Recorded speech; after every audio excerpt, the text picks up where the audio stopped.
தனியார் தொலைக்காட்சி ஒன்றில் செய்தி வாசிப்பாளராக பணியாற்றி வந்த பத்திரிகையாளர் சௌந்தர்யா கடந்த சில மாதங்களாகவே இரத்த புற்றுநோயால் பாதிக்கப்பட்டு சிகிச்சை பெற்று வந்தார். இந்நிலையில் சிகிச்சை பலனின்றி நேற்று அவர் காலமானார். இது அவரது நண்பர்கள் மற்றும் குடும்பத்தினரிடையே பெரும் சோகத்தை ஏற்படுத்தியுள்ளது. பத்திரிகையாளர்கள் பலரும் சௌந்தர்யாவின் மறைவுக்கு இரங்கல் தெரிவித்து வருகின்றனர். அது மட்டுமின்றி தமிழ்நாடு ஆளுநர் RN ரவி, பாமக தலைவர் அன்புமணி ராமதாஸ் போன்ற பல முக்கிய தலைவர்களும் சௌந்தர்யாவின் மறைவுக்கு இரங்கல் தெரிவித்தனர். இந்நிலையில் AML எனப்படும் அக்யூட் மைலாய்டு லுகேமியா என்ற புற்றுநோயால் தான் சௌந்தர்யா பாதிக்கப்பட்டிருந்தார் என கூறப்பட்டது. இவ்வகை புற்றுநோய் எதனால் ஏற்படுகிறது, எப்படி உடலில் பரவுகிறது, இதற்கான சிகிச்சை என்ன என்பது குறித்து விழிப்புணர்வு ஏற்படுத்தும் வகையில் நம்முடன் முக்கியமான சில விஷயங்களை பகிர்ந்து கொண்டார் சிவகங்கையை சேர்ந்த பொதுநல மருத்துவர் ஃபரூக் அப்துல்லா. அவர் நம்மோடு பகிர்ந்தவற்றை கேட்கலாம். வணக்கம். நேற்றைய தினம் பல்வேறு பிரபல தொலைக்காட்சிகளில் செய்தி வாசிப்பாளராகவும் நிகழ்ச்சி தொகுப்பாளராகவும் பங்கு பெற்று வந்த சகோதரி சௌந்தர்யா அவங்க அக்யூட் மைலாய்டு லுகேமியா அப்படிங்கிற ரத்த புற்றுநோயால் இறந்திருக்காங்க. இதில் அக்யூட் மைலாய்டு லுகேமியா அப்படின்னா என்னன்னு பார்த்தீங்கன்னா, ரத்தத்தில் வெள்ளை அணுக்கள் அதோடைய சதவீதம் மிக அதிகமான அளவில் கண்டறியப்படும். இது ஏன் அப்படின்னு பார்த்தீங்கன்னா, நம்மளுடைய ரத்தத்தை உருவாகிற இடம் அப்படிங்கிறது எலும்பு மஜ்ஜைகளில் இருக்குது. தட்டையான எலும்புகளில் உள்ள எலும்பு மஜ்ஜைகளில் உருவாகுது. இந்த எலும்பு மஜ்ஜைகளில் 2 வகையான ஸ்டெம் செல்கள் அப்படின்னு சொல்லுவோம். அந்த ஸ்டெம் செல்கள் எத்தகைய ரத்த செல்களாகவும் உருவாகும் தன்மையோடு இருக்கும். அது 2 வகையாக பிரியும். ஒன்று லிம்ஃபாய்டு செல்ஸ், இன்னொன்று மைலாய்டு செல்ஸ் அப்படின்னு பிரியும்.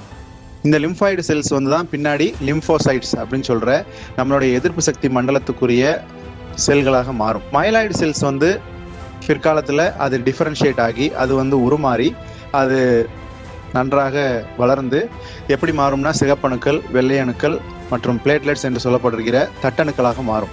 இதில் இந்த குறிப்பிட்ட இந்த பிரச்சனையில் அக்யூட் மைலாய்டு லுகேமியாவில் என்ன நடக்கும் அப்படின்னா, இந்த மைலாய்டு செல்ஸ், அதாவது முழுவதுமாக வளர்ச்சியுறாத இந்த மைலாய்டு செல்ஸ் அளவில் மிக அதிகமாகிவிடும். அதாவது எலும்பு மஜ்ஜையில் நீங்கள் ரத்த மாதிரி பரிசோதனை எடுத்து பார்த்தீங்கன்னா 20% மேலே இந்த மைலாய்டு செல்கள் கண்டறியப்படும்.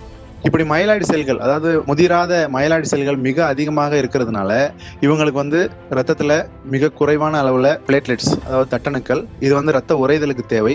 சிகப்பணுக்கள், இந்த சிகப்பணுக்களில் தான் ஹீமோகுளோபின் இருக்குது. ஹீமோகுளோபின் தான் நம்மளுடைய ரத்தத்தில் எல்லா இடங்களுக்கும் செல்களுக்கும் ஆக்சிஜனை கொண்டு போகுது, மூளைக்கு ஆக்சிஜனை கொண்டு போகுது. ஸோ இத்தகைய பிரச்சனையில் இவங்க சிக்கிறாங்க. இவங்களுக்கு என்ன சிகிச்சை அப்படின்னு பார்த்தீங்கன்னா, உடனடியாக கீமோதெரப்பி அப்படின்னு சொல்கிற இந்த புற்றுநோய்க்கு எதிரான மருத்துவ சிகிச்சை வழங்கப்படும்.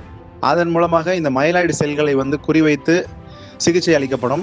அந்த கீமோதெரப்பி கொடுக்கப்பட்ட பிறகு ரேடியோ தெரப்பி, அதாவது கதிரியக்க சிகிச்சை, இந்த ஊடுகதின்னு சொல்கிற இந்த எக்ஸ்ரேவை இந்த எலும்பு மஜ்ஜைகள் மீது அடித்து அந்த மைலாய்டு செல்கள் எங்கெல்லாம் தோற்றுவிக்கப்படுகின்றனவோ அந்த எலும்பு மஜ்ஜைகளை குறிவைத்து அது அளிக்கப்படும்.